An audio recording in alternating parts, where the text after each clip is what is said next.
I'm Matt. I'm Carrie. We are the Stagmer Brothers, a Baltimore knife and sword. We're going to be building some of your favorite weapons, and some weapons that you've never seen before. This is Man-at-Arms, Reforged.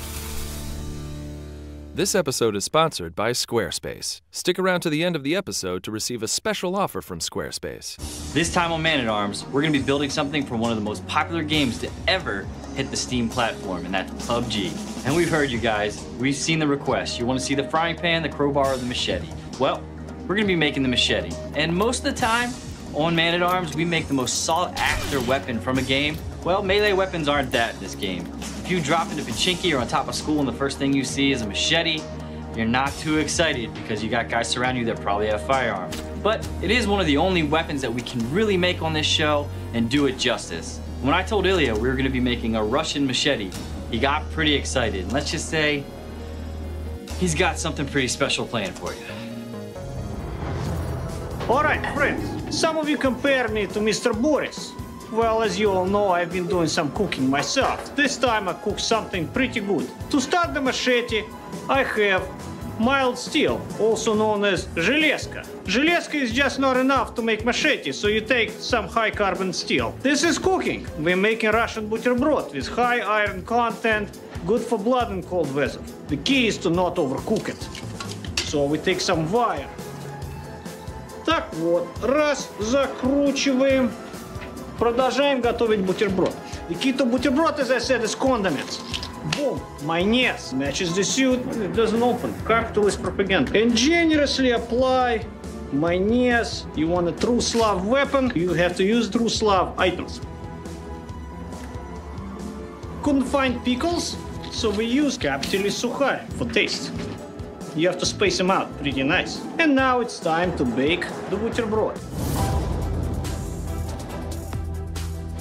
Once the buterbrod is ready out of the bake, you pull it out and press it very gently with a couple 100 pounds of pressure to make it consolidated. Fortunately enough, in this case, the mayonnaise helped as well as the croutons, and no forge welding flaws have been observed. Our piece will be wider at the tip than it is at the base, so I carefully use the power hammer to pinch out the edge to establish my width.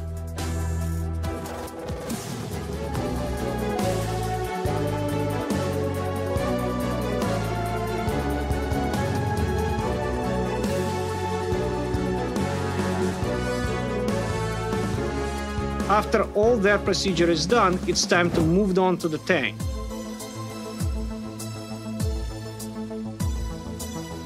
Machetes don't have a classical tang, as you have a slab construction for the handle later on to be addressed by Matt, so I use my offset tool to create the handle shape.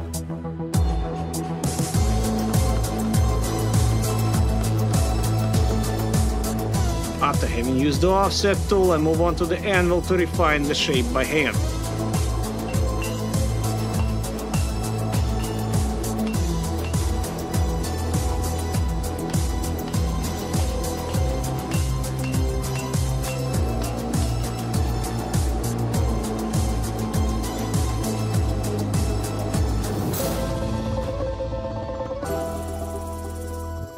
It is probably very obvious to the viewers that the tip of the machete is not quite right. In my opinion, it is not Slavic at all. So I take a hot chisel and mark my line where I'm going to cut it off. After that, I flip over the machete and use the hardy tool on the anvil to create a score line on the other side. I quickly quench the tip, making it hard, and break it off with a hammer. Now, this is a very nice treat for you people. You have high carbon steel on one side of the blade and mild steel on the other. So, as you heat up the piece, high carbon steel expands slightly more than mild steel. As the blade cools down, the pre-curve that I have established straightens out almost completely, or even sometimes can go completely to the opposite direction.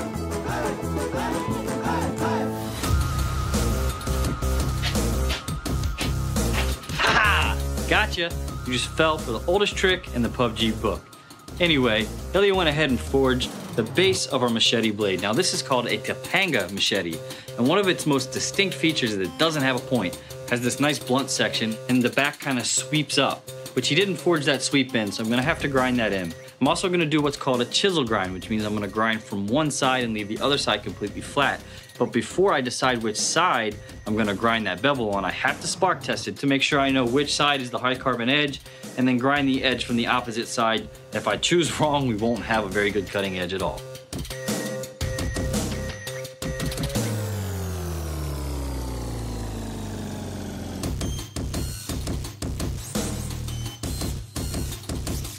Now that I have the entire surface of this blade sanded pretty much flat all the way through 120 grit, I'm going to move on to establishing the bevels.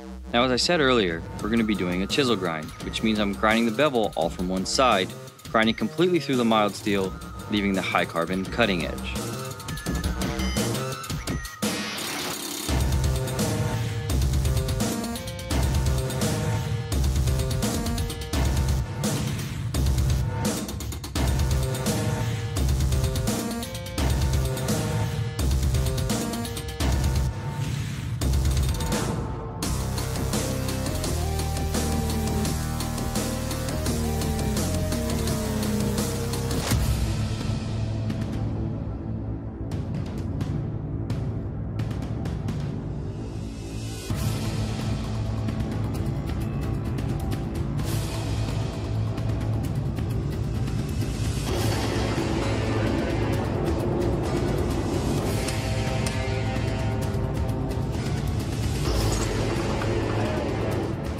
Here you can see for our machete, I've gone ahead and drilled the holes for the handle pins and the hole towards the back of the spine of the machete. Now I'm going to go ahead and take our rotary tool and open this up a little bit and get more of an elliptical shape to it. These holes are used in order to hang the machete up to keep it out of wet conditions, keep it out of the reach of children, and it can be easily lashed to a belt to keep the flat of the blade up against your body, as opposed to hanging it from, say, the handle, where it might slap around and move around on you.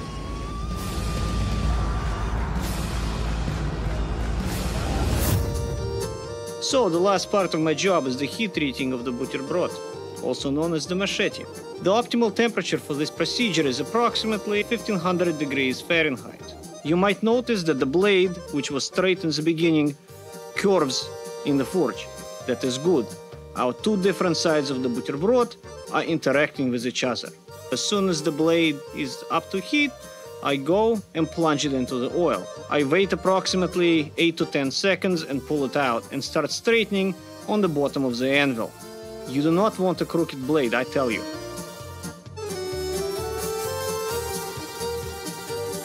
The blade is now straight, it is not too brittle. I clamp it in the anvil using a pair of tongs and let it cool off.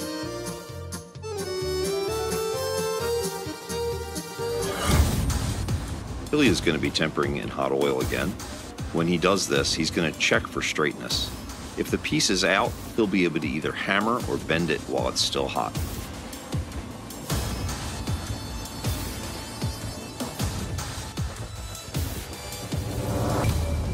All right, at this point, our machete blade has now been heat treated and tempered, which is a sign of a quality blade. The majority of machetes in the world, I would say the vast majority, are just regular old sheet metal, whatever they could find with an edge ground on it. But we here at Man-at-Arms and Ball and Rifle and Sword, we're not really into the mass-produced thing. We make quality weapons, so we had to heat treat it. My next step is just to scuff the entire blade. I'm gonna start on an 80 grit, get rid of all the scale, move to a 120, 220, and then our final polish. My final step that I'll be doing in the grinding is adding 3 fullers up the flat of the blade once it's completely polished.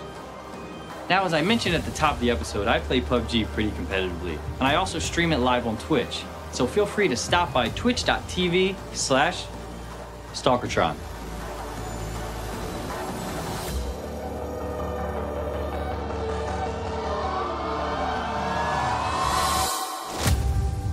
Using one of the custom knife wheels that we made, Matt's going to go through this, cut the fullers in. He'll then be able to polish the entire piece out.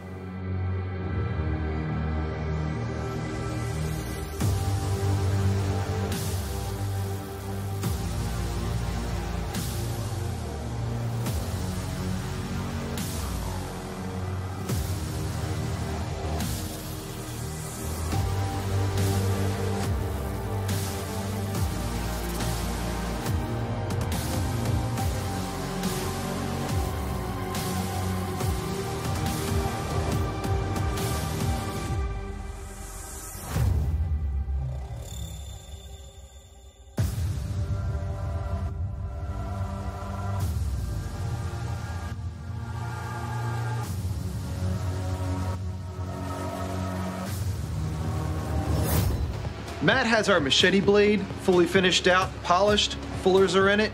He's handed it off to me to attach the handle slabs. I'm gonna drill the holes through and insert a couple of pins cut off from this piece of brass. I'm gonna drill this side first, then I'm gonna go in and drill the second half.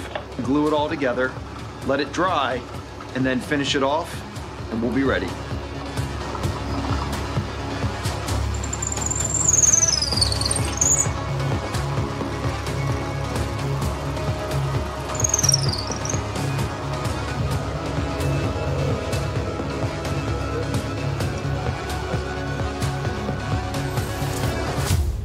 It's always easy to tell Ilya's classical education. You can see it in his drawing. What's really amazing is he's self-taught as an engraver. Now he'll just go back over his drawing and cut in the design. I was always confident that this would be a fun and beautiful build by the time it was done. I didn't really have any idea that it would be this much fun. But let's see if we can move on to the demo and do a little more than 60 damage per strike and get ourselves that chicken dinner.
Hey guys, for the last few episodes, we've been partnered with Squarespace to bring you an all-new website that features all the need-to-know information about both Baltimore Knife and Sword and Man-at-Arms Reforged.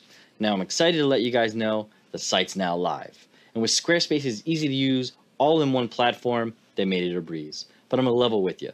I may have run into one or two snags along the way. But check this. Squarespace has a 24/7, always available customer support line. So one quick phone call, and I was right back on track. And with their built-in pick-your-own URL service, I'm proud to announce that manatarmsallme.com is now live. Be sure to check out our new site, and as always, go to squarespace.com/manatarms to get 10% off your next website or domain purchase. Winner chicken dinner. If you like this episode, click the like button. Leave a comment below, and if you want something else built, also leave that in the comment. We thrive on it. Thank you much. Stay Slavic.